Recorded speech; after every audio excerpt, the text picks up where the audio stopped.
Olá, tudo bem? Eu sou o Douglas Ferreira e esse é o Parla Mais da semana. Hoje a gente vai conversar, bater um papo aqui bem descontraído com uma pessoa que milita no movimento político do Piauí.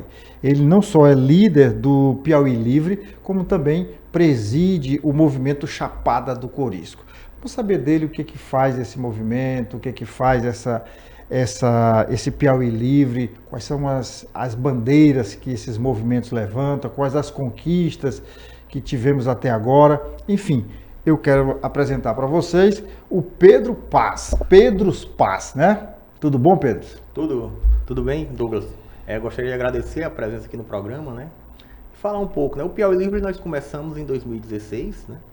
Na época ali do impeachment da Dilma, né? Não tinha como a situação do país continuar. Tanto é que nós vemos hoje que assim, a Dilma foi pior do que o lockdown, né, global. Né? Pior do que a pandemia. Por exemplo, o PIB negativo da Dilma, né, foi pior do que o PIB na época do lockdown, em que as pessoas foram impedidas de trabalhar por uma tirania, né, sanitarista. Né? Então, assim, desde lá nós estamos nessa luta, né? Então ele é um movimento de organização, de certa forma, mais político, né? O Instituto de Chapada do Corisco, né? Nós temos talvez uma batalha mais dentro da guerra cultural.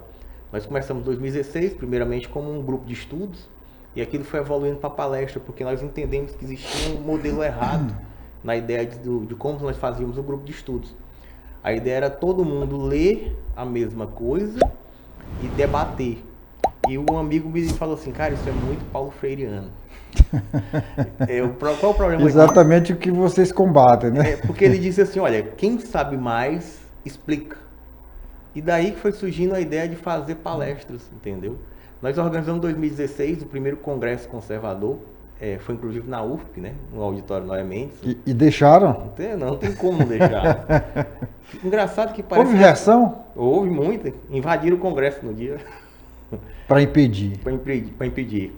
Mas foi desde então assim, nós trouxemos já grandes nomes para cá, tanto nacionais... Só um parênteses aí para a gente explicar aqui para os nossos internautas o porquê que a gente falou nesse movimento dentro da UFP, dessa reação que houve dentro dos estudantes. É preciso que a gente diga e deixe isso bem claro, Pedro, que a universidade ela é plural, ou deveria ser plural. Ali é o lugar, é o campo de batalha das ideias. E as ideias, elas divergem. Eu penso de uma forma, você pensa de outra, aparece outro pensamento ali. E o espírito da universidade, por isso é que tem esse nome, é de ser um universo de ideias, onde as coisas deveriam acontecer de forma democrática. Mas toda vez que alguém pensa fora da caixa, daquela militância dentro do DCE, da Universidade Federal do Piauí, há uma reação, e uma reação muitas vezes brutal. Como é que se explica isso, Pedro? Olha, é meio complicado você tentar analisar pessoas que muitas vezes nem elas mesmas cuidam de si mesmas, né? Que eles não tomam banho, né? Então, assim, é um pouco complicado. Né? Mas, assim, voltando, né? Inclusive, assim, tinha professores da casa, né? Todos os professores eram professores universitários, né? Que palestraram, né? Então, assim, não existe também uma coisa a deixar claro, que um erro que eu acho da direita, é essa também demonização da universidade, sabe? Nem todos os professores, na verdade, são... E, assim, uma quantidade enorme de professores da universidade são professores de direita. Não estou dizendo de direita, assim, alguns são conservadores e muitos não concordam com o PT. Eu já ouvi isso. Mas o que é que acontece? Existe um espiral de silêncio, né? Esses professores, eles não têm projeto de pesquisa, não tem como bajular aluno dando bolsa. Então, assim, eles se tornam párias, geralmente. Né? Então, eles são apagados. Então, assim, o que se aparece é sempre o pior.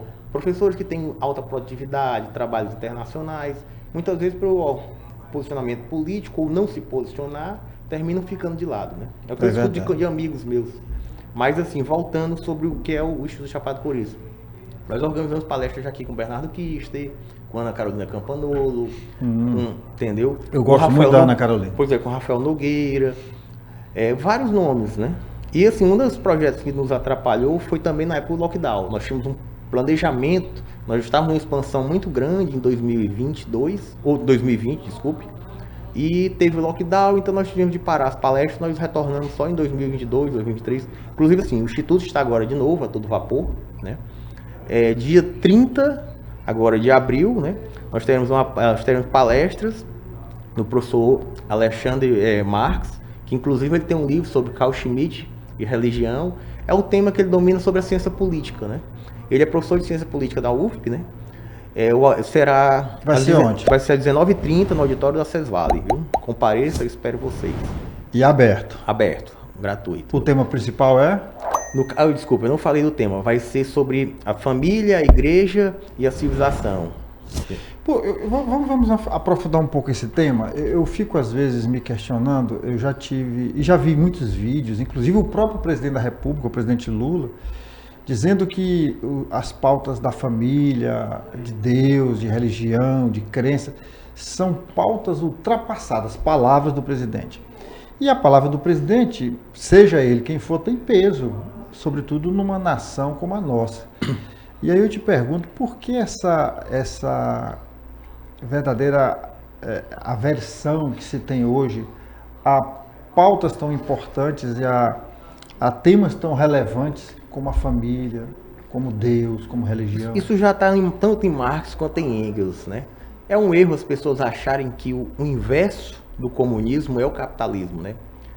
O maior inimigo do capitalismo, no caso, são instituições como a família. A família... Do capitalismo ou do comunismo? Do comunismo. Desculpa. A maior inimigo, no caso, do comunismo, como um todo, é, no caso, a família e a igreja. São os dois grandes inimigos dele. Tanto é que o Engels escreveu sobre o contrário a isso, né?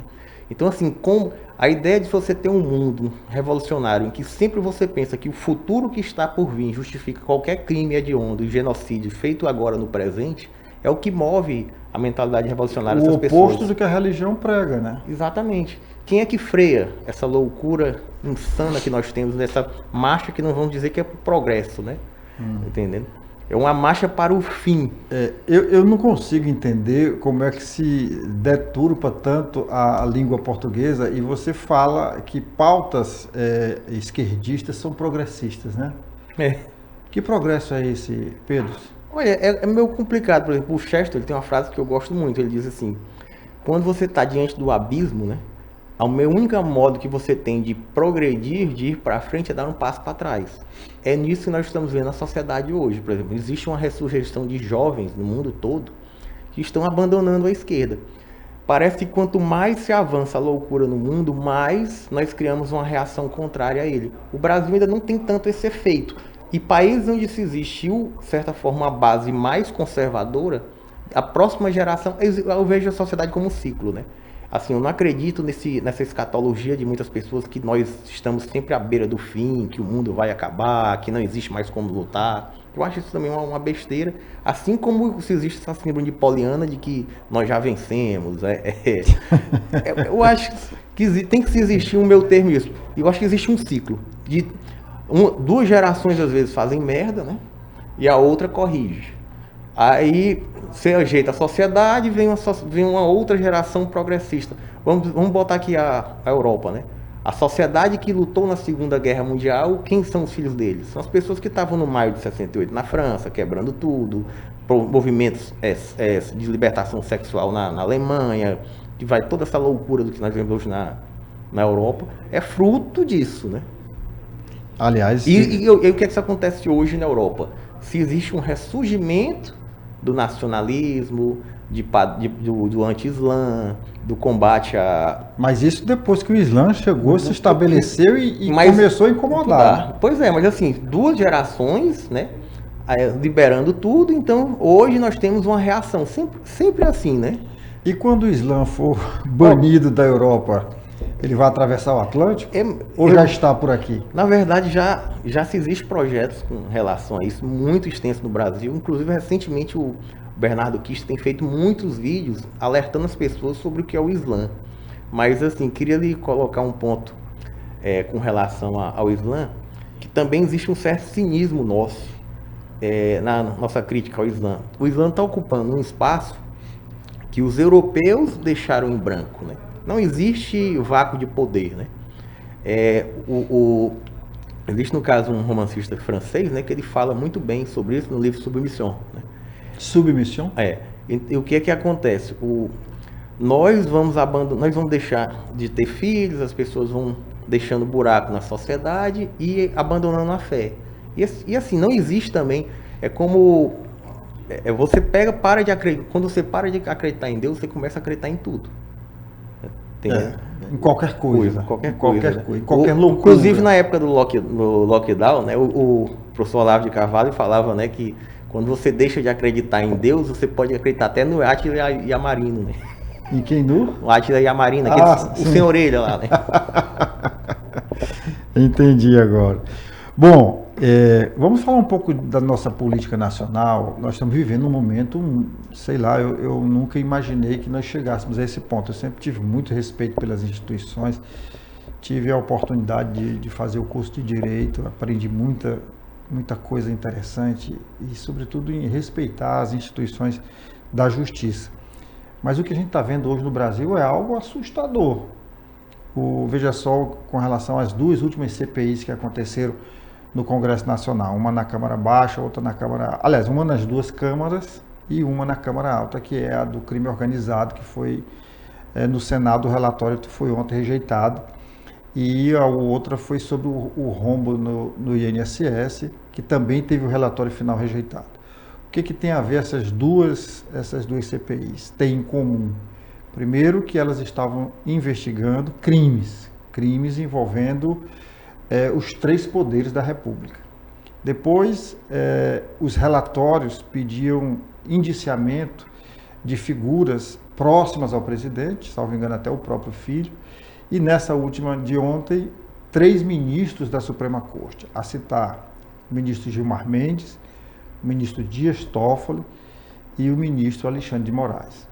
Só que por interferência dos dois poderes, executivo e judiciário, os relatórios foram rejeitados. Mudaram, inclusive, a composição das próprias comissões no dia da votação. Então, isso é uma coisa que me causa ojeriza e me assusta, porque depois disso, tudo é possível. E a sociedade vai aceitando uma coisa hoje, uma coisa amanhã, suprimindo um direito hoje, outra amanhã, os poderes avançando uns contra os outros, avançando e arvorando na competência alheia. E onde isso vai chegar, Pedro? Nós estamos vivendo uma ditadura do judiciário, né?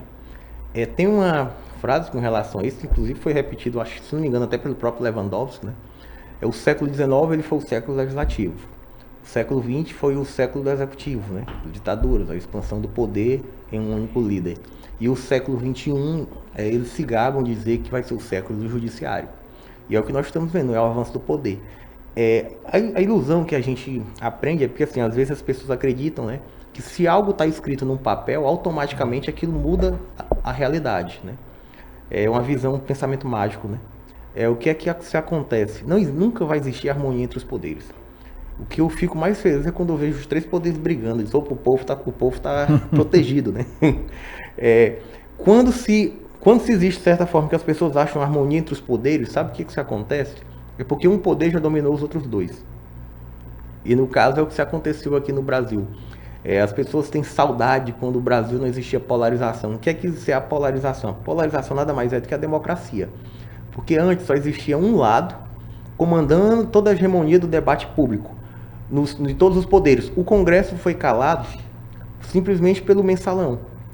O mensalão ele é um projeto mais antidemocrático na história. Eu acho que se você procurar na história legislativa mundial, você não vai encontrar um único governo que, através do dinheiro, comprou todo o legislativo e voltou todas as pautas que queriam através de uma mesada para deputados, né?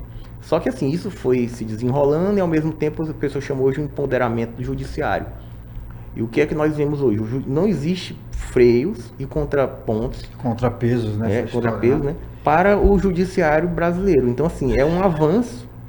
Então, assim, eles decidem o que você pode ou não julgar. Montesquieu, então, viajou na maionese, né? Com a tese dele da independência dos poderes, do espírito das leis, lá tem que ser reescrito, né? Tem que ser reescrito, porque assim, não existe harmonia entre os poderes, estão sempre brigando. Como eu falei, a briga é boa. A briga é saudável, é salutar até certo ponto, né? E quando um começa a dominar o outro... É nisso que eu estou falando. Então, assim, o legislativo está anulado. Nós temos agora a esperança né, de termos pela primeira vez um cenário para o Senado totalmente independente. E é interessante o que está acontecendo agora. Porque assim, não sei se você lembrou, o Lula ele teve muito poder em 2010. O Lula eliminou 17 senadores, ele anotou e tirou e provou. Inclusive no Piauí. No Piauí. Tirou quem ele queria, colocou quem ele queria. Só que esse movimento agora está a nosso favor. O movimento virou. Virou ao contrário. Você tá entendendo? Até porque lá foi uma decisão pessoal Não, do poder, sim. dele. Aqui não, hoje é decisão um sentimento do povo brasileiro de que prefere e pretende mudar a composição do Senado. Exatamente pelo que a gente estava falando. Mas aí voltando no ponto, né? Sim. Por que nós temos ministros tão ruins? Porque nós tivemos um Senado tão ruim. As pessoas querem soluções mágicas. Eu não acredito que mudando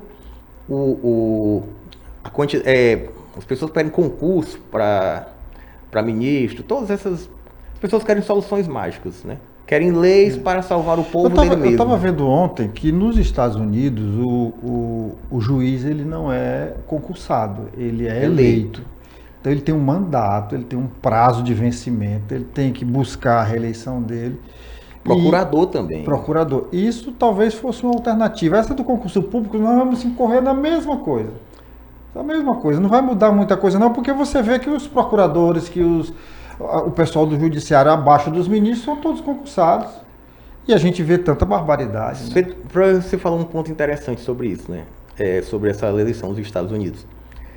Nem lá está sujeito como é que pode dizer assim, a perfeição que as pessoas também imaginam. Claro, mas tem um prazo. Onde foi que aconteceu o movimento terrorista do Black Lives Matter, né? Foi em Portland. Os juízes, toda a casta do judiciário da região, ela foi comprada pelo George Soros. Isso é fato, assim, você pode procurar na Fox, vários meios sérios de comunicação americanos. Então, assim, existem lugares onde o judiciário foi comprado, porque a eleição, e assim, lá, é uma coisa que não se acontece aqui. Muitos dos grandes cargos de alto escalão do judiciário, os casos polêmicos, por isso que assim, às vezes o cara é procurador, ele quer pegar um caso polêmico, porque é um passo para a carreira política. É um passo para você trampolim, é um trampolim para você ser senador, governador, todos eles, entendeu? Mas eu vejo nessa questão da eleição, que também não vai eliminar corrupção, não vai eliminar bandidagem, não vai eliminar nada, nem envolvimento com o crime organizado, que é o que está sendo acusado hoje, mas vai ter um prazo de validade. Sim. Olha, o ministro José Antônio Dias Toffoli é um amigo, uma pessoa que eu conhecia, eu fiz uma viagem a Cuba, encontrei com ele no Panamá, e de lá a gente passou 22 dias viajando, e naquela época ele era adjunto do José Disseu na Casa Civil. E naquela época ele tinha uma cabeça legal, eu gostei muito de ter conhecido, de conversar com ele, de trocar ideias com ele. Depois ele esteve aqui no Piauí, a gente saiu para jantar e tudo. Mas ele, aos 42 anos, salvo engano, ele foi eleito ministro do Supremo. Ele só vai sair com 75. É muito tempo para um ministro. E cada vez estão colocando mais novos. Está aí mais um jovem futuro ministro, né? Que a gente vai falar já sobre ele, que é o Jorge Messias, o Bessias da Dilma. Então, o Bessias é aquele rapaz que levava recados, e levava recados nada republicanos. É o mesmo rapaz que é crente evangélico, mas que defende causas abortistas. E ele está num trâmite que vai passar no Congresso Nacional. Olha, eu estava mais esperançoso, eu já estou começando a... Eu não quero ter fé nessas coisas, meu amigo Douglas, mas eu estou começando a ter, entendeu? Não me deixem sonhar que ele pode ser reprovado. Porque eu vou lhe falar uma coisa, eu nunca vi uma campanha, não estou falando da questão da direita ou não, do próprio estamento burocrático. Parece que o próprio estamento burocrático conhece bem o sujeito, tem um certo medo dele. Eu nunca vi, por exemplo, o Estadão fazer contraindicação contra ministros. Nem mesmo os ministros do Bolsonaro foram tão atacados quanto esse sujeito está sendo, né? E assim, só um parênteses, né, que é interessante, eu pensei que o nome dele mesmo era Bessias. Porque assim, a Dilma, ela assim, ela é uma força da natureza, você tá entendendo? Porque assim, ela falou, né? Manda pro Bessias. Ela falou com tanta convicção. Você foi generoso com a Dilma, porque eu já ouvi alguém dizer que a Dilma foi uma aberração da natureza. Você está dizendo que é uma força da Ela é uma natureza. força da natureza. Então você está sendo generoso com ela. Porque assim, quando ela falou com tanta convicção o nome Bessias, porque eu pensei, não, o pessoal às vezes bota o nome do menino para assim, um nome diferente. Aí quando eu vi que ele era Messias, eu fiquei, rapaz, como é que a gente foi governado por uma pessoa que não consegue pronunciar Messias? E o Messias, Bessias, ele tem uma ligação muito forte com o Piauí, né? Eu sei. Ele já morou aqui, estudou no Dom Barreto, é amigo do governador Rafael Fonteles, né? Então, assim... Mas por que eu acredito e digo que ele vai passar nessa sabatina no Senado? Porque os cofres públicos já começaram a ser movimentados e derramar dinheiro. Ontem mesmo foi anunciado que o presidente Lula já estaria abrindo cargos nas agências reguladoras para comprar o voto de alguns senadores, porque cabe ao Senado Federal da República referendar a indicação do presidente Lula, no caso da composição do Supremo Tribunal Federal. E quando os cofres começam a ser abertos, né, aí as honras saem pelo ralo, a altivez, o compromisso com a coisa pública, no caso dos senadores, ele não tem compromisso nenhum com o eleitor, né? Eles representam o Estado, ele não representa eleitor. Até parece que não são votados por nós, né? Mas assim, onde eu quero chegar, por exemplo, o Lula, certa parte, está certíssimo. Se você sabe que você pode comprar um Senado, você coloca quem você quiser. Eu vou lhe dizer uma coisa, nos anos 2000, ou mesmo nos anos 90... Você trocou mais uma vez. Ele está comprando, na verdade, o Senado para poder fazer o STF, né? Ele pode comprar o STF, né? Não, o mas STF está sendo o STF dele. Pois é, mas o que eu estou querendo dizer é o seguinte, a culpa maior é dos senadores que nós elegemos. Sim, sim. Eu estou querendo dizer o seguinte, nos anos 2000, mesmo com todo o bafafá, eu duvido se um Flávio Dino desse poderia ser ministro. Porque, não, assim, tinha um limite moral ainda, é como se ele fosse cada vez caindo, você tá entendendo? Ele sabe que pode fazer o que faz agora. Eu acho que ele não tinha nem coragem de indicar. Nós não podemos esquecer que o Lula, em campanha, e tem vídeos aí na internet para quem quiser averiguar, ele foi taxativo, ele criticava o Bolsonaro por ele ter colocado um evangélico, supostamente amigo, e disse que não colocaria nenhum amigo no Supremo Tribunal Federal. E já colocou dois, que foi o Cristiano Zanin e o Flávio Dino, e agora vai colocar o Jorge Bessias, ou melhor, Messias, né? Agora só um parênteses, né? Porque o que preocupa ele, no caso, se existe uma campanha, inclusive nacionalmente, contra a indicação dele. Porque o que é que ele diz? Não, eu não vou pautar, no caso, o assassinato de crianças no ventre, né? Popularmente conhecido como aborto. Mas assim, ele foi contra a resolução do CRM, que proíbe, né? A cistolia fetal. Para quem não sabe, a cistolia fetal, os cursos de veterinária proíbem que se faça em animais, né? Em animais. Então, assim, vamos lá. E até 22 semanas. Então, assim, ele vetou isso, né? Aí, assim, ele já se meteu em uma pauta muito séria, que se existe um consenso na sociedade progressista, né? Isso é isso que não entra na minha cabeça. Aí, assim, isso é progressismo. Se é a favor da morte de criança, se é a favor do aborto, se é a favor... Ser contra a vida é uma pauta progressista. Gente, ser a favor das drogas é uma pauta progressista. Gente, quem é que não sabe os efeitos deletérios, absurdos que a droga faz numa pessoa? Esta semana, eu faço questão de fazer um parêntese, Pedro, porque teve um episódio em São Paulo essa semana que eu quase vomito. Eu estava almoçando quando eu vi a matéria. Um jovem chega em casa, assassina a mãe, corta o dedo dela, pega o cartão para sacar dinheiro para comprar droga. Gente, isso é uma pauta progressista. Isso precisa ser dito e ser repetido todo dia. Todo dia. Eu conheço uma família que está com um jovem empresário trancado dentro de casa porque o médico disse, olha, ele não usa mais droga. A droga está usando ele. Então ele perdeu a noção da vida, das coisas. E o que é pior, aqui em Teresina existe o delivery de drogas.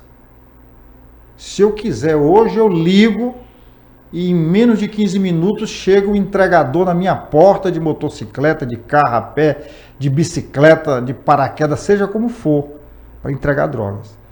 E isso a polícia sabe, a polícia tem conhecimento disso. Então, assim, essas pautas progressistas, gente, pelo amor de Deus, preciso ter o mínimo de bom senso ou não ter mais nenhum neurônio para acreditar nessas coisas. Não, e São Paulo está definido pela esquerda, né?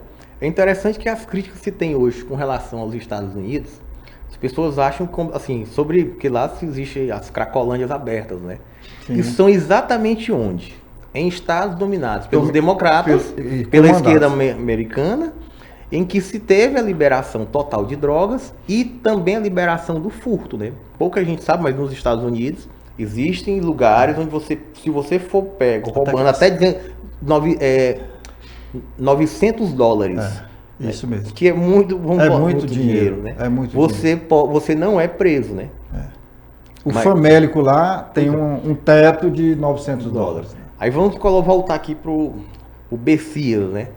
Uma outra pauta que ele interviu que é muito séria e pouca gente está comentando é o seguinte: o CRM também foi contra, né, a questão de hormônios para a transição sexual de adolescentes e crianças. Não estamos falando de adultos, não estamos sendo fiscal de sexualidade de ninguém. O Messias, pela AGU, também barrou a proibição. Então, assim, ele está dando sinais claros do que vai fazer lá no Supremo. E a outra pauta também, que ele já demonstrou total apoio, foi com relação à censura, né? Nós estamos vivendo um momento hoje horrível com relação a isso. Assim, nós criamos critérios subjetivos para analisar coisas muito complexas na sociedade. É fake news, é misoginia, entendeu? O que você acha dessa lei da misoginia? O que está por trás disso aí? Olha, é um processo de criminalização do sexo masculino. Ninguém acredita que tenha nenhuma processo de criminalização do sexo masculino. Eu não acredito que alguém tenha alguma dúvida com relação a isso. Porque o que é que se acontece, né? Hoje nós podemos pegar o âmbito da sociedade, né? Isso é um dado, né? Quando você pega os números gerais entre mortes, ele não mostra o que está por trás. Hoje as mulheres matam os parceiros tão quanto os parceiros matam as mulheres. Outro dia eu vi uma mulher, eu não dizia onde era, mas passava a impressão de que ela estava apresentando alguma tese, alguma coisa, e ela trazia números em que ou se equiparava ou até se investia, ou seja, mulheres matam mais homens do que homens matam mulheres. Gente, pelo amor de Deus, nós estamos falando aqui de uma coisa séria, é um estudo, não é questão de opinião, estamos comentando estudos. Tá?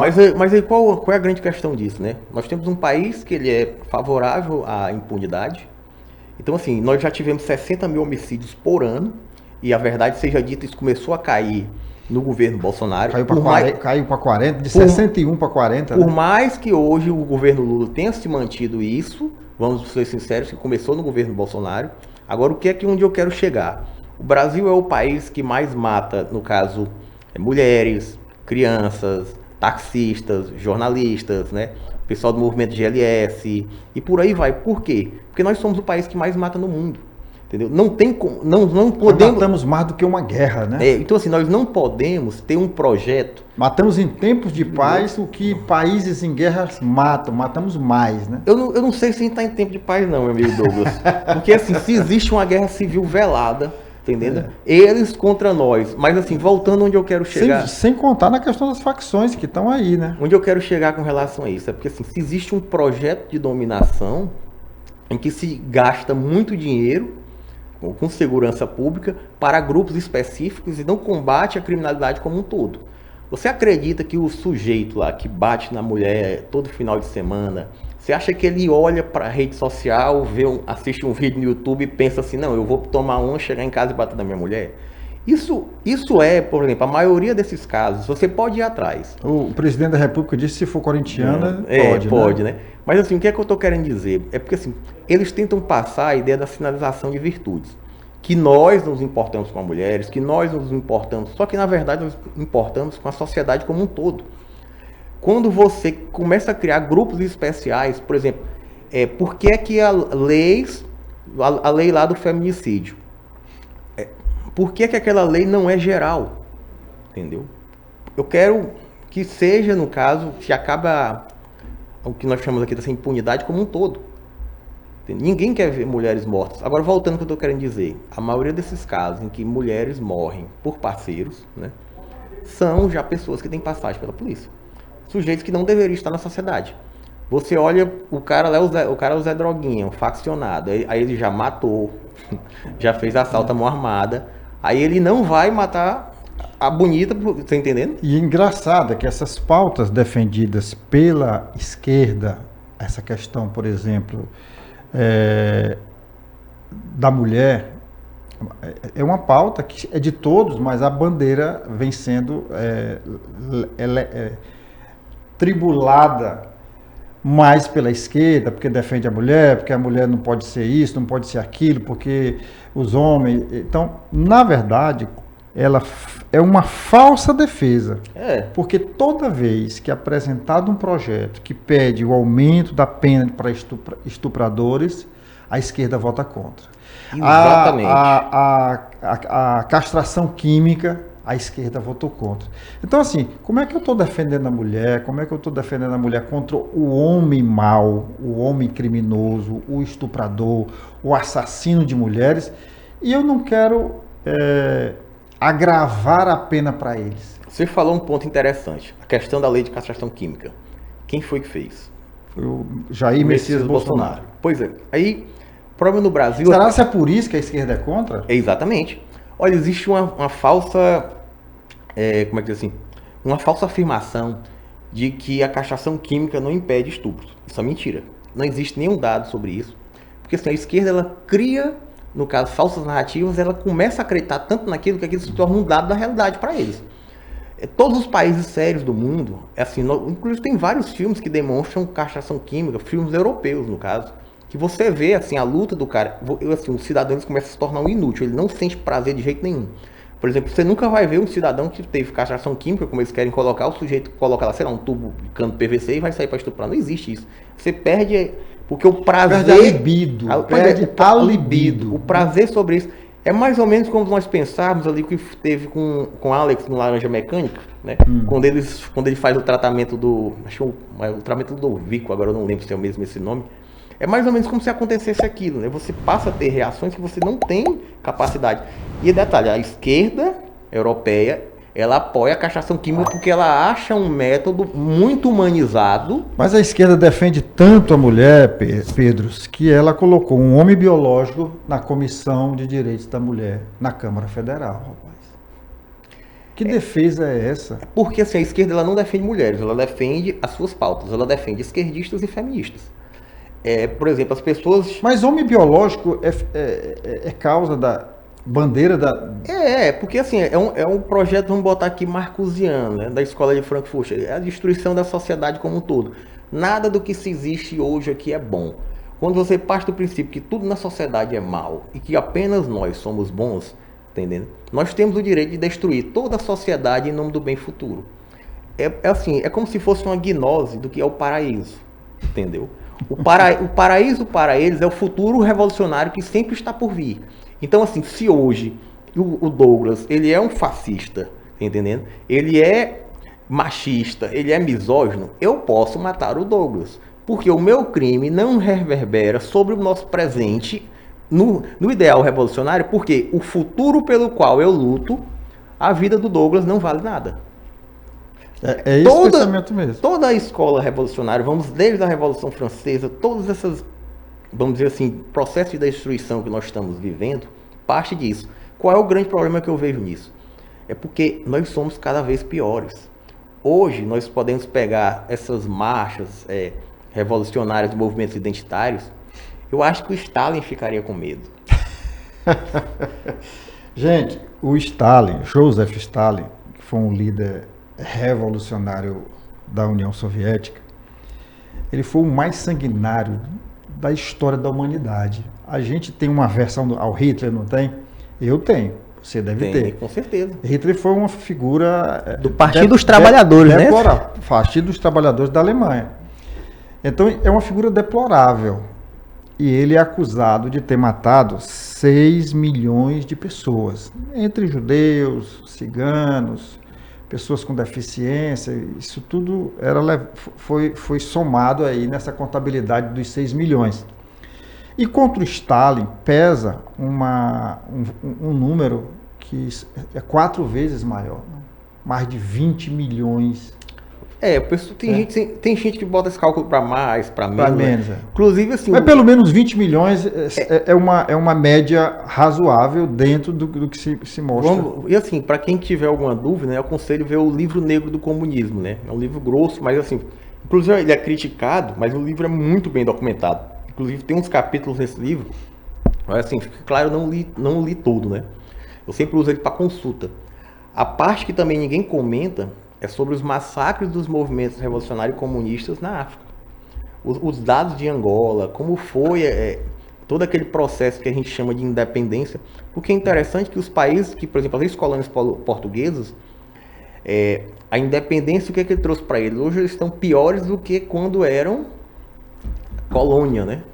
Mas assim, vamos voltando aqui para o ponto do que é do Brasil, só né? Só para fechar essa coisa do Stalin, é que o Stalin ele matou os seus compatriotas, os seus amigos russos ou sovietes, né? O Hitler matou o povo judeu, matou gente de fora, né? Não matou o povo alemão. Ele até protegeu alguns judeus alemães, você sabe disso, né? Sim. Houve uma escala, assim, de qual é o nível. Essa pessoa é judeu, mas é casado com um alemão, então ela não vai ser mandada para o campo de concentração. Ah, mas ele tem um filho que é filho de um alemão com um judeu, então também não vai.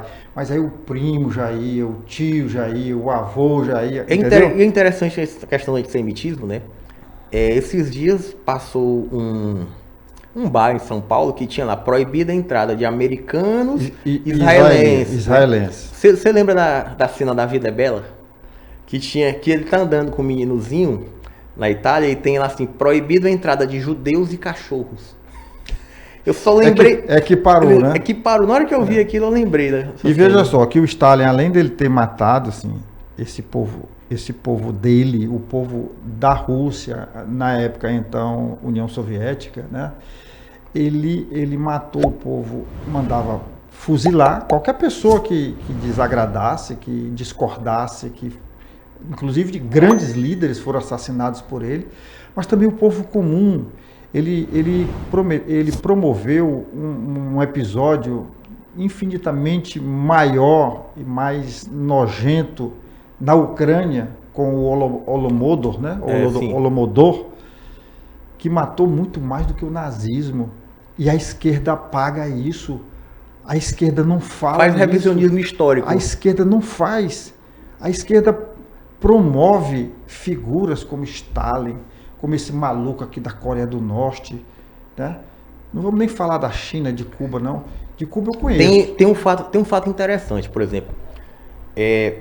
A amizade entre Hitler e Stalin, ela é pouco comentada, mas assim, o nazismo não existiria sem Stalin. Sem o Stalin. Sem a União Soviética, sem o comunismo, né?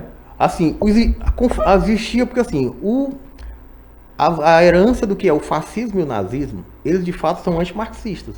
Mas as pessoas, nem todo socialista é marxista, vamos deixar isso claro. Então, assim, as heranças do fascismo e do nazismo... O marxista hoje não sabe nem o que ele é. Não, eu nunca conheci... Ele até desconhece a história. Eu nunca conheci um marxista que tenha lido Marx, assim, fique claro, né? Porque se lê, não vai pensar como alguns aí pensam. Pois é, mas assim, voltando ao que eu estou falando, inclusive assim, dentro do pacto Ribbentrop-Molotov, né? Foi-se dado com o Hitler como papel de apoio, né? Ele deu, ele poderia ter trocado prisioneiros, certo? Inclusive no meio estava Olga Benário. E o Stalin disse, não, pode ficar aí.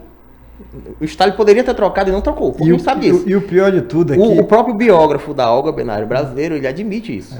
Agora, o pior, eu vi inclusive, eu não li o livro, mas eu vi um filme recente, tem pouco tempo, acho que esse ano já, em que ele mostrava, um documentário, não é um filme, é um documentário, que dizia o seguinte, que os prisioneiros sovietes que estavam em poder da Alemanha, ou se foi troca ou se não foi, eles foram devolvidos.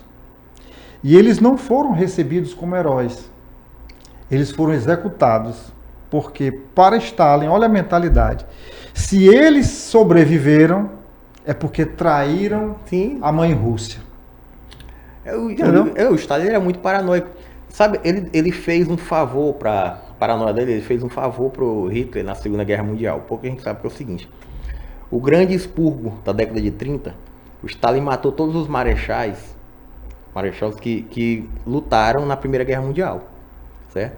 Então, assim, ele perdeu estrategistas de guerra, assim, de primeira linha da Europa, né? Que eram os generais russos, eles tinham uma fama muito grande. Os soviéticos eram porra loucas todos. Pois né? é.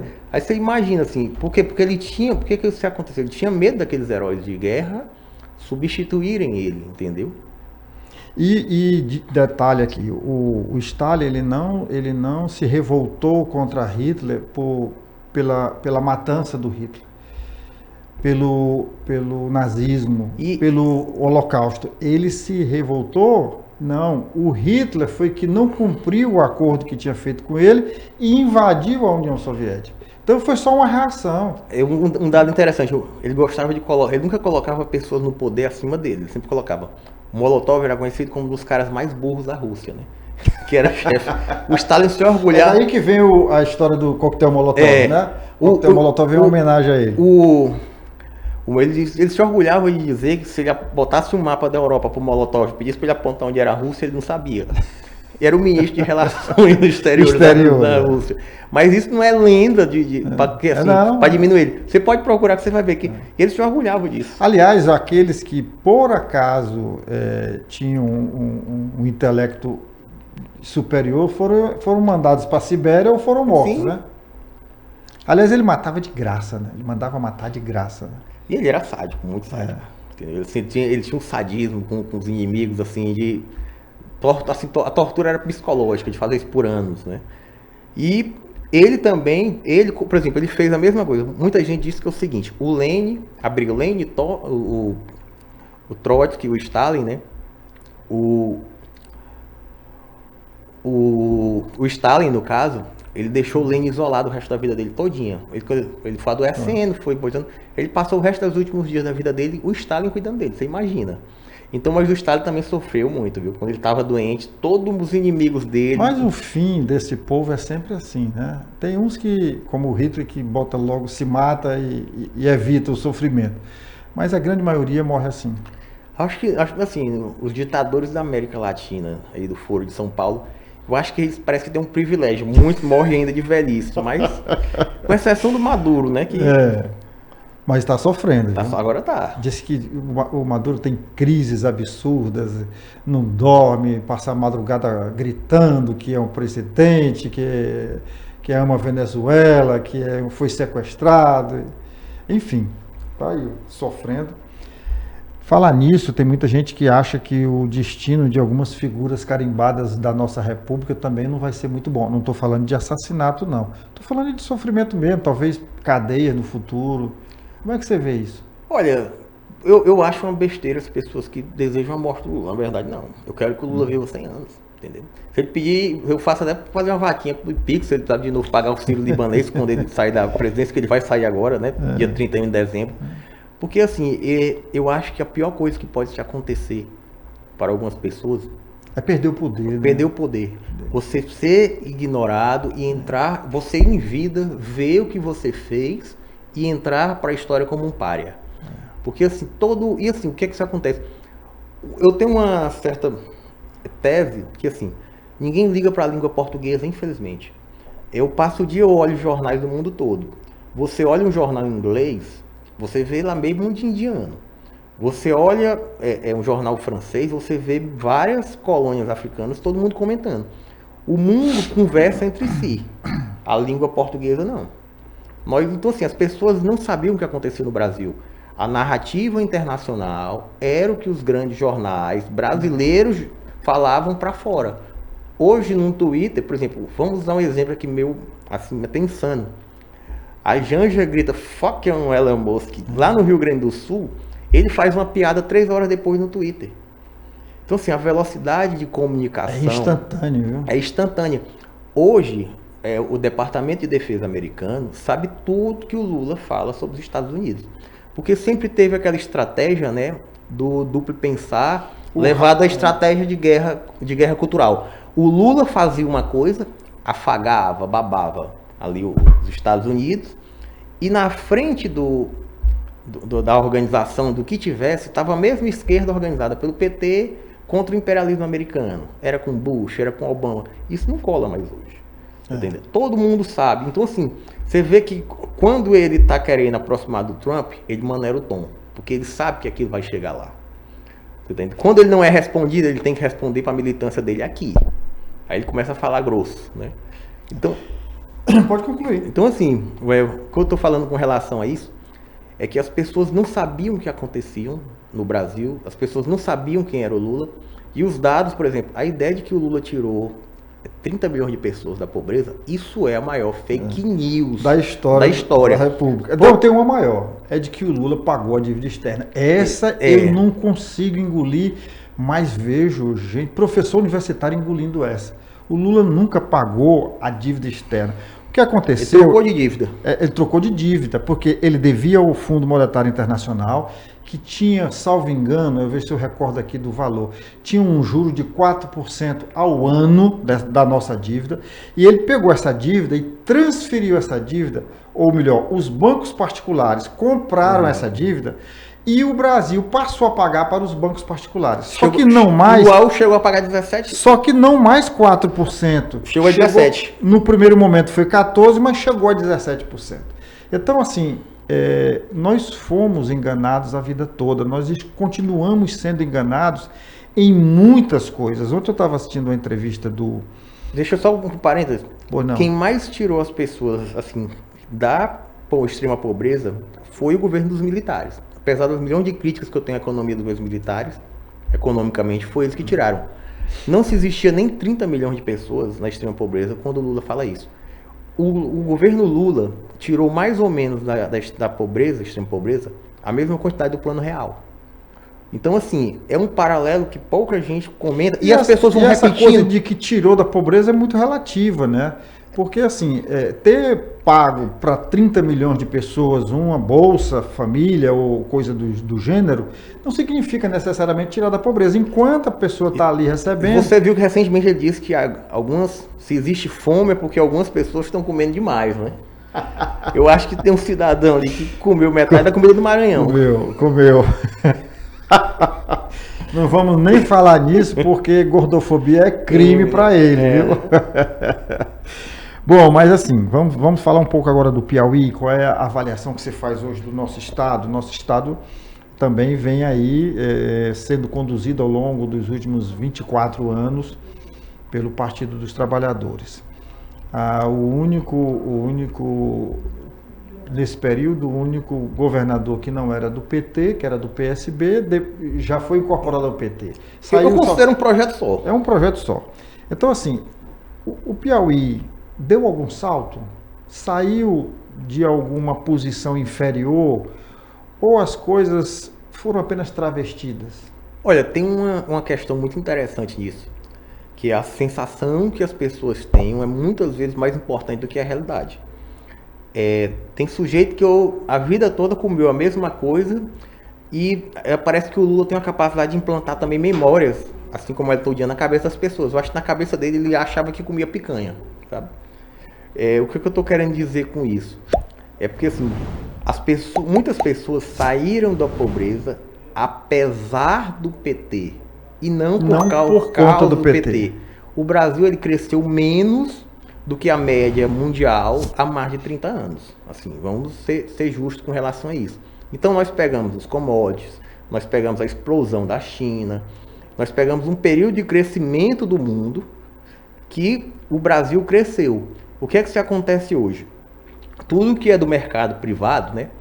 Todo pobre tem o quê? Ele tem geladeira, ele tem a televisão, ele tem um celular.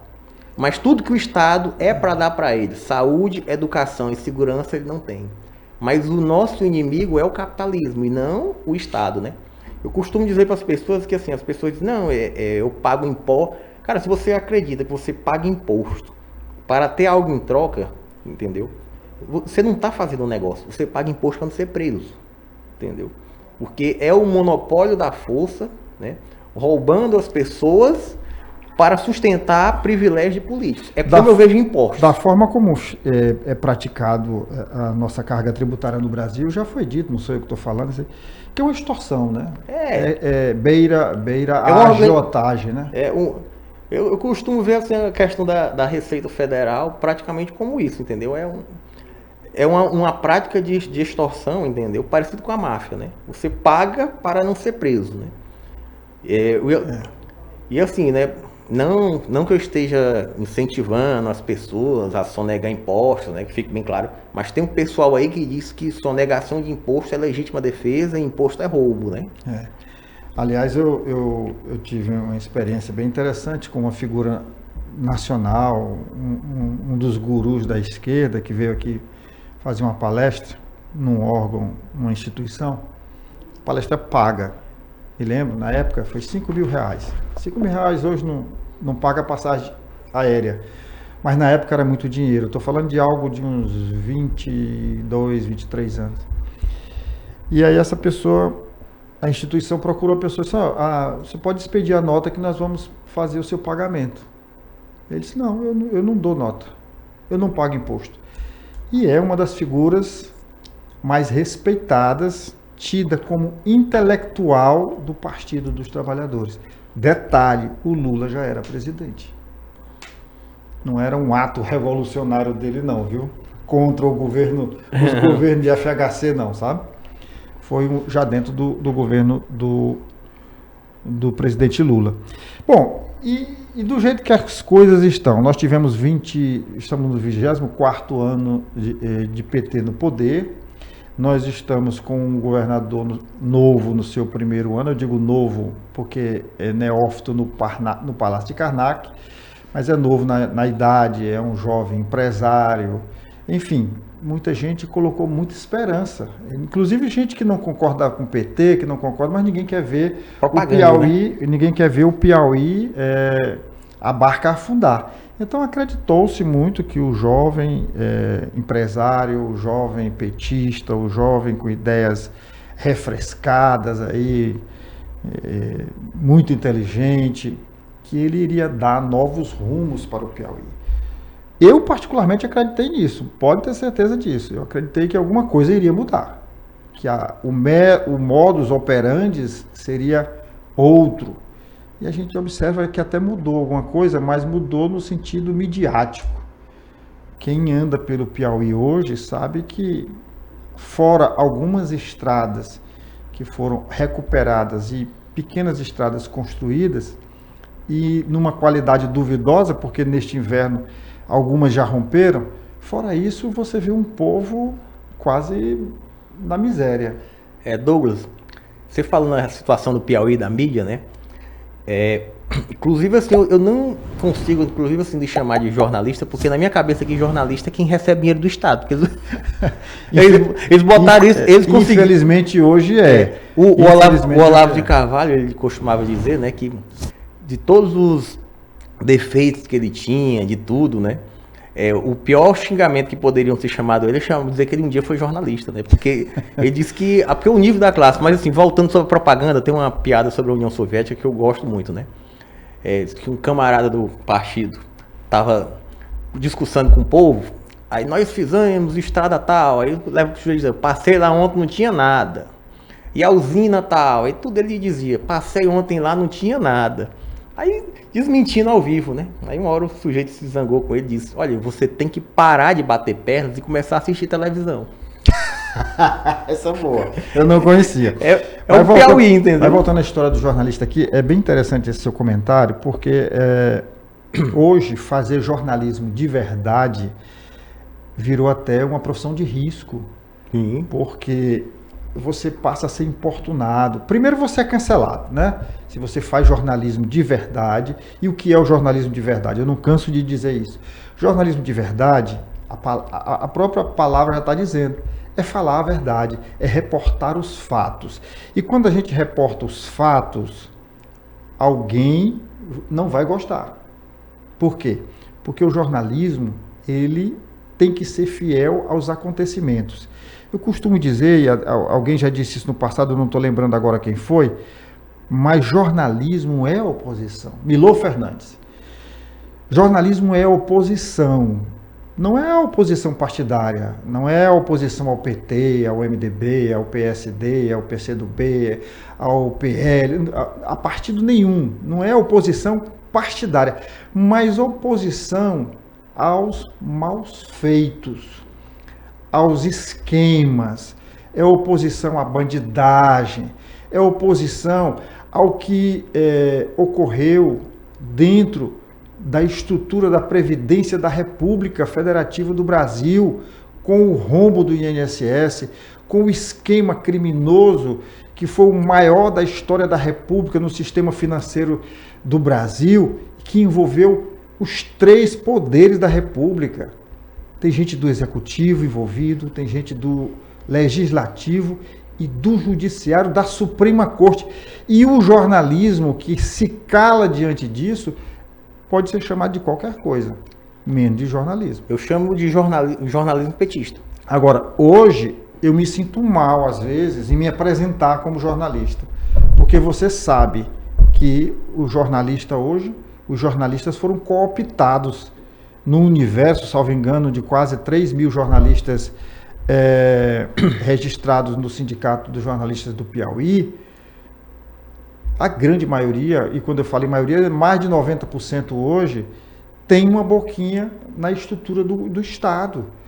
Na minha época, a gente foi fazer jornalismo, eu sou da primeira turma de jornalismo. Por quê? Porque a gente era sonhador. Nós vivíamos ainda no finalzinho ali do período militar e a gente queria mudar, a gente queria contribuir. Então eu vou fazer jornalismo porque eu quero militar do lado dos que não matam, do lado dos que não perseguem.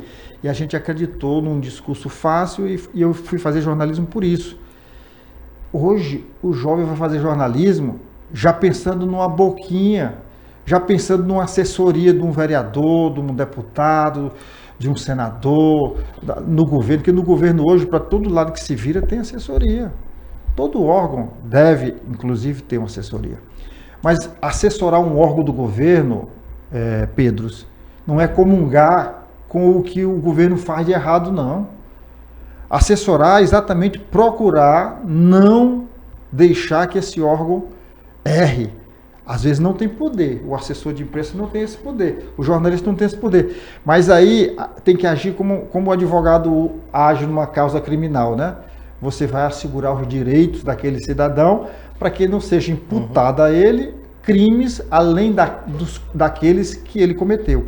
Então, assim, divulga o lado bom, mas não se comprometa com o que está errado, não. Pelo amor de Deus, isso não é jornalismo. Aliás, dizem que a assessoria de imprensa é o patinho feio do jornalismo, sabe? Então, é aquela área do jornalismo que, às vezes, você é obrigado a divulgar coisas até fantasiosas. Mas assim, jornalismo de verdade é outra coisa, jornalismo é diferente. Eu demorei muito, inclusive, para entender isso, porque você termina entrando numa roda viva, num esquema ali. No começo, a gente sempre foi muito mal pago, o jornalista sempre ganhou muito mal no Piauí, muito. E a gente, no começo, Pedro, a gente ouvia, porque esse jornalista é vendido, quando na verdade era a empresa que era vendida. Isso me revoltava muito, porque eu era muito mal pago e alguém me acusava disso, né? Hoje, as empresas continuam sendo muito bem pagas e os jornalistas também. Tem muito jornalista aqui que ganha mais do que médico, do que engenheiro, do que empresário. Tem jornalista aqui que ganha mais do que empresário. Agora, para isso, tem que vender a alma. E a minha alma não está à venda. É interessante você falar sobre isso, o aparelhamento da imprensa. é um dos critérios para se reformular o que a gente poderia dizer de uma ditadura, né? Tá O lá, judiciário- tá lá no decálogo de Lênin. Pois é, um ponto que eu acho interessante sobre isso, né? Eu costumo chamar esse regime de um nazispetismo, né? Porque a questão do aparelhamento de toda a sociedade, voltando para o Piauí, muita gente não está se tocando que nós não estamos vendendo para a China que está nos comprando. E assim, verdade. esse aparelhamento, eu vejo hoje a estrutura dos órgãos estatais no PT, a relação do privado e do estatal, está muito se aparelhando e se comparando com o que nós poderíamos dizer de uma economia do Partido Comunista Chinês, onde as empresas privadas pertencem não exatamente ao setor privado, mas elas são uma extensão do partido que está no poder, dominando tudo. Os mesmos grupos, as mesmas pessoas, os mesmos amigos dominam praticamente 90% da economia do Estado. No caso específico dos veículos eletrônicos, como o rádio e a televisão, a começar pela própria concessão. Que eu acho que não deveria se existir na concessão como nós temos hoje. A minha visão é que se deveria ter uma abertura total. Nesse ponto eu vou botar aqui, sou praticamente um anarcocapitalista. Deveria se ter uma abertura total. Qualquer pessoa que pretende tem capacidade de ter uma empresa, uma emissora de televisão, eu acho que não deveria se haver essa regulação, porque quem é que regula a imprensa hoje? As mesmas pessoas que querem te censurar. Pois é, isso que eu ia dizer, mas acontece que hoje o governo, o presidente Lula e as instituições do governo federal, elas estão trabalhando para fazer o que você acabou de dizer, é para censurar. Essa história de regulação, de rede social, de Big Data, essas coisas, não tem nada de... O objetivo é um só, é controle. E controle é censura. O Terça Livre, né? O Terça Livre já tinha na internet mais audiência do que toda a grande mídia junta. O que já aconteceu com o Terça Livre? Foi fechado. Eu desafio qualquer pessoa aí da extrema esquerda que foi militante a falar um único jornal fechado pelo governo dos militares. Pois é. Então, assim, nós estamos vivendo hoje um ataque à censura, um ataque à liberdade de expressão. E, assim, eu odeio a expressão liberdade de imprensa, porque eu acho que ela já começa errado. A palavra tem que ser liberdade de expressão. Quando você fala liberdade de imprensa, você já está atribuindo à população que ela tem que entender que só quem pode abrir a boca e falar é a imprensa. Mas isso é uma construção, porque na legislação está de expressão mesmo. Pois é, então assim, é uma semântica, porque assim, aquele que domina a linguagem domina a sociedade, né? Aí assim, o que é que eu vejo com relação à liberdade como um todo? Hoje, as pessoas, o mais absurdo, você vai ler os comentários nas redes sociais, a juventude, em específico, ela não sabe o que significa a palavra liberdade de imprensa. Se eu te processo por uma calúnia, aí aparece sempre um comentário juvenil lá. Liberdade de imprensa. Cadê a liberdade de expressão? O sujeito ele não entende que assim, eu posso falar o que eu quero, contanto que eu pague pelo aquilo que eu falo. Assuma o que está falando. A censura é eu ser previamente censurado do que eu Para eu não vou falar. Isso é a censura. E assim, uma coisa fique claro para as pessoas, né? A censura sempre vai existir. O problema não é a censura, o problema é a censura estatal. Para que as pessoas entendam aqui, olha, nós tivemos um governador que hoje é ministro do governo Lula e é senador da República, o José Wellington Barroso de Araújo Dias, o Wellington Dias. Então, o Wellington Dias, no governo dele, quando a esposa era secretária de Educação, ela protagonizou um dos esquemas de corrupção mais, eu não tenho nem como definir, porque tirar o transporte público de crianças pobres, transporte escolar de crianças pobres, não tem, eu acho que é tão grave quanto roubar dinheiro da saúde. E houve um escândalo muito grande, roubaram o dinheiro, salvo engano, algo em torno de 180, 200 milhões de reais, né? Foi no governo dela, no governo do Wellington, na gestão da esposa. Até me causou espécie, porque recentemente ela foi inocentada nessa história. Mas tem gente presa. Operação... Prima dela é Topic. Então tem a prima dela, tem gente ligada a ela, ligada ao PT, ligada a Regina, ligada ao Wellington, ligada a todo mundo. E eu trabalhava numa empresa de comunicação aqui no Piauí, numa televisão, e tive a oportunidade de entrevistá-lo no estúdio e fora do estúdio várias vezes, o então governador. Mas a gente não podia falar em Operação Topic, gente. Então, assim, que liberdade de imprensa ou de expressão é essa? Né? E por que não se pode falar? Porque há um controle do governo junto aos veículos de comunicação. Douglas, um cala-boca, na verdade. Douglas, só um parênteses aqui, né? A Operação Topic, comandada por ela, eu considero assim, o maior projeto de empoderamento feminino que o PT já fez. Porque eu nunca vi tantas mulheres na lista de corrupção. De corrupção. Parabéns para... É verdade. Mas assim, só para você entender como é que funciona a mídia. A mídia é isso, né? Você vê ali o jornalista gritando. Não, ali tem um interesse por trás. E quando você vê alguém falando mal do governo do Piauí, é porque o Pix não caiu ainda. Quando o Pix cai na conta do jornalista ou na conta da empresa, fica todo mundo silente, caladinho, pianinho. A verdade é essa. Infelizmente, né? Infelizmente. Mas assim, nós estamos num processo assim pré-eleitoral. Nós temos eleição esse ano, em outubro, e nós temos aí um movimento. A situação se movimenta de um lado, a oposição de outro. Eu queria que você fizesse aqui uma explanação de como você está vendo tudo isso. O governador e o governo. O governador não, o governo acha que já ganhou essa, a oposição acha que tem chance, tem o nome aí do governador como candidato à reeleição, a oposição tem vários nomes, mas tem um que se destaca, que é o do Joel Rodrigues. Enfim, qual é a avaliação que você faz desse momento? Olha, se você me fizesse essa mesma pergunta em dezembro, a resposta seria tanto a nível nacional quanto estadual, seria totalmente diferente. Eu entrei, comecei o ano assim, triste. Com o pé direito ou com o pé esquerdo? Pé esquerdo. Desanimado, entendeu? Desanimado, né? Nem de ressaca eu tava. Porque... Aí assim, porque o que acontece? Era um clima mesmo desolador e era geral. Conversava com meus amigos ali final de ano de dezembro, gente que mora fora, que vem pra cá, gente que vai viajar. Todo mundo aquela sensação de fato de derrota. Tanto que não vi esperança a nível nacional, nem em nível estadual. Hoje eu estou 100% otimista. O cenário está mudando. Não, 100% otimista. O que é que eu acredito? Tanto o Lula quanto o Rafael têm grande chance de perder. E o que é que eu vejo aqui? Porque o que é que isso acontece? A briga interna entre eles, não vamos dizer que não existe, e o senso de rejeição. E eu acho que tudo tem a ver com a eleição nacional. A eleição de 2022, nós vimos de um clima de lockdown, de mortes pelo vírus chinês. Era uma bola de neve de rejeição. No Piauí, que tem a ver com o controle da mídia, eu acredito que esse efeito teve uma caixa de eco muito maior.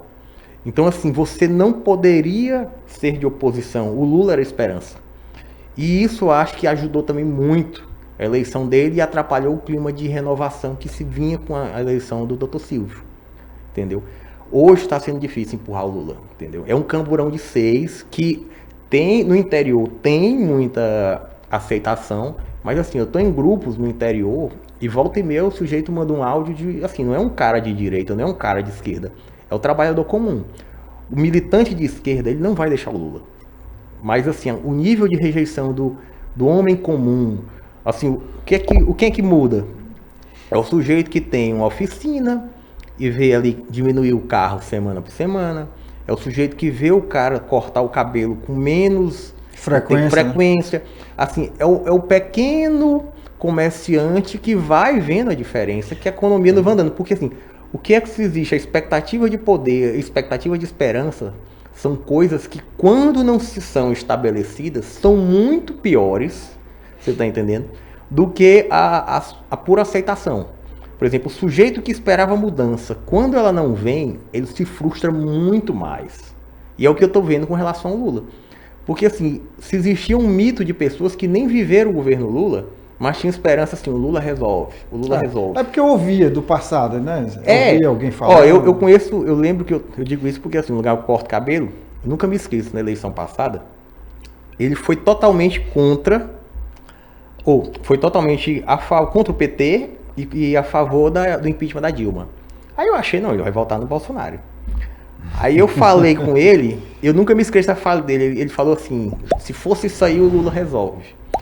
Esses dias, né, fui cortar o cabelo lá, Eu acho que o salão, eu acho que é tipo assim, todo mundo odeia o Chris, um príncipe em Nova York. Eu acho que o salão onde você corta o cabelo é o lugar masculino onde você tem a melhor diversidade de opiniões. Você vê todo tipo de pessoas. E assim, todo tipo de pessoas, inclusive pessoas que recebiam Bolsa Família criticando Lula. Eu nunca vi isso. Assim, o clima de rejeição que eu tenho visto, né, nesses pequenos ciclos. Agora sim, as pessoas mais ignorantes e as castas que estão no funcionalismo público, para mim, são que sustentam essa máquina petista. Olha, você me fez lembrar agora de uma coisa interessante, a gente precisa esclarecer isso de vez em quando. O Partido dos Trabalhadores, o PT, é o partido das contradições, né? Então, tudo que ele diz hoje, amanhã ele está fazendo. Tudo que ele condena hoje, amanhã ele está reproduzindo. É preciso que a gente entenda, por exemplo, o Partido dos Trabalhadores, ele não assinou a nossa Constituição Federal, ele foi contra. Ele foi contra a Lei de Responsabilidade Fiscal, ele foi contra o Bolsa Família, que era o Bolsa Escola, ele foi radicalmente contra. Foi contra o Plano Real. Foi contra o Plano Real. Tudo de bom que aconteceu nesse país, o PT foi contra, tudo. É tanto que hoje tem gente, eu tenho um amigo que ele diz, se o PT for a favor, eu sou contra, porque é bom, tá? Então, assim, é só para que as pessoas entendam que o Lula não criou o Bolsa Família, ele apenas incrementou o Bolsa Escola. Que ele juntou vários projetos sociais num só. Ele unificou alguns programas sociais. O Lula não criou Minha Casa Minha Vida, porque isso vem lá de trás, desde a época do regime militar. Governos militares. Né? Então, tudo que hoje é atribuído ao governo do PT e ao Lula... O FIES não é dele, o FIES é do FHC. É do FHC. Não, ainda é remanescente lá do... Só que naquela época não era FIES, era... Outro nome. Tinha um outro nomezinho, tá? Então, assim... Tudo que o Lula e o PT e a esquerda dizem que fizeram de bom no país, não foi. No máximo eles deram uma melhorada. Mas eles dão uma melhorada, olha só. Eles pegaram o Bolsa Família, o Bolsa Escola, juntou aí com alguns outros programas sociais e criou o Bolsa Família. Mais de R$190. Quem foi que passou para R$600? Foi o Lula? Não. Foi o governo Bolsonaro. Isso, tem uma coisa que eu acho interessante com relação ao Bolsa Família, porque ao mesmo tempo que o Lula disse que a economia estava melhorando, mais pessoas foram entrando nos programas sociais. Que é literalmente, vamos botar aqui, com a compra de votos, né? E eu lembro de uma frase com relação, acho que é o próprio Reagan, né, que diz assim, você sabe a eficiência de um programa social... Não é pelo número que entra, mas pelo número que sai desse programa. Então, assim, o senador e ministro Wellington Dias, ele toda semana está aqui em Teresina, já porque nós conseguimos aumentar o número de Bolsa Família, porque nós trouxemos mais Bolsa Família para o Piauí. Ministro, o que o Pedro falou aqui foi dito pelo Ronald Reagan lá atrás, na década de 80, e ele estava certo. A avaliação de um programa social é medida... o sucesso desse programa não é medido pelo número de pobres que todo dia estão entrando no Bolsa Família, mas deveria ser avaliado pelo número de pessoas que deixaram o programa porque encontraram um emprego, porque conseguiram vencer na vida, porque não precisam mais dessa bolsa. Então, como diz a Liamara Alencar, algo de errado não está certo, ministro. Algo de errado não está certo. Bom, para fechar aqui, eu queria que você apenas não tecesse alguns comentários sobre a questão do Senado, né? A gente está falando de governo, mas a briga também é forte pelo Senado, e o Senado é importante, até porque são 2 vagas, até porque nós falamos no início que a sociedade brasileira alimenta esse sentimento de renovação, quer renovar o Senado. E qual é a avaliação que você faz? Nós temos hoje o senador Marcelo Castro, que naturalmente é candidato à reeleição. Nós temos o senador Ciro Nogueira, que é candidato à reeleição. Nós temos o deputado Júlio César de Carvalho Lima, que quer trocar a Câmara pelo Senado. Nós temos ainda aí o Tiago Junqueira, que é um nome novo, mas que também está lutando aí nessa batalha. E falta mais alguém? Tem o Antônio José Lira. Tem o Antônio Barros, doutor Antônio Barros pelo Novo agora. Antônio Barros pelo Novo. O Jesus já se decidiu, Jesus Rodrigues? Aí eu não sei lhe informar. Se é Senado, se é federal, se é estadual. Bom, tirando aí o Jesus, que eu não tenho certeza, nós temos doutor Antônio Barros, nós temos Tem um pessoal da extrema esquerda que sempre vai, né? nós temos 1, 2, 3, 4, 5, 6 candidatos no mínimo aí. Tem mais aí, Tem né? mais, eu acho que são 10 candidatos. São 10 candidatos, né? Bom, eleição aqui a gente termina sabendo que é mais do mesmo, né? A coisa que hoje tem que se esperar de um senador com relação às nossas pautas, é que ele vai lutar por liberdade, seja contra qualquer pauta abortista em qualquer circunstância. Eu acho que para todas as pessoas que estão nos aqui assistindo, tem que ficar claro, né? Que o senador, ele tem que no mínimo votar contra o Jorge Messias, entendeu? Com relação e todas as pautas, mais liberdade econômica. Eu acho que assim, é o mínimo que nós, que estamos à frente de um movimento que quer mudança. Mas é possível que haja essa mudança, porque nós temos 2 senadores já com mandato e temos um terceiro, dois outros que despontam. Posso até citar o nome, o Júlio César e o Tiago. Esses 2 podem estar na briga. Não, o Tiago tem meu voto. Né? Então, a minha pergunta é, para que o Tiago suba, alguém tem que descer. Para que o Júlio César suba, alguém tem que descer. O governo acha que faz 2, você acha? Eu acho difícil. Então, nesse caso, fica uma vaga com a oposição. Fica. E quem tem chance na oposição? Mas não vamos ser menino, né? Nós temos um senador muito bem avaliado. Pois é, nós sabemos que Nogueira, dificilmente o Ciro perde essa eleição. Vamos ser sinceros. Então o Tiago estaria brigando aí pela vaga do Marcelo. Certo. E o Marcelo tem serviço prestado, eu digo, à sociedade Ele eu não brasileira? sei não, mas eu acho que as construtoras da família dele deve ter, né? Então, ao povo não. O que você está querendo dizer é isso. Ao povo não, Não, né? Bom, estamos chegando ao final, viu, querido? Estamos chegando ao final. Eu queria só aqui mandar um alô aqui para os nossos internautas, dizer o seguinte: se você ainda não é inscrito no nosso canal aqui do Parla Mais, você se inscreve agora, nesse momento. Aciona o sininho para receber as nossas notificações. E se você gostou da conversa aqui do Pedro, se você gostou das colocações que foram feitas aqui e você quer compartilhar isso com alguém, manda aí para o grupo do WhatsApp da família, do trabalho, da igreja, do condomínio, da associação de moradores, manda para o Brasil e para o mundo, tá bom?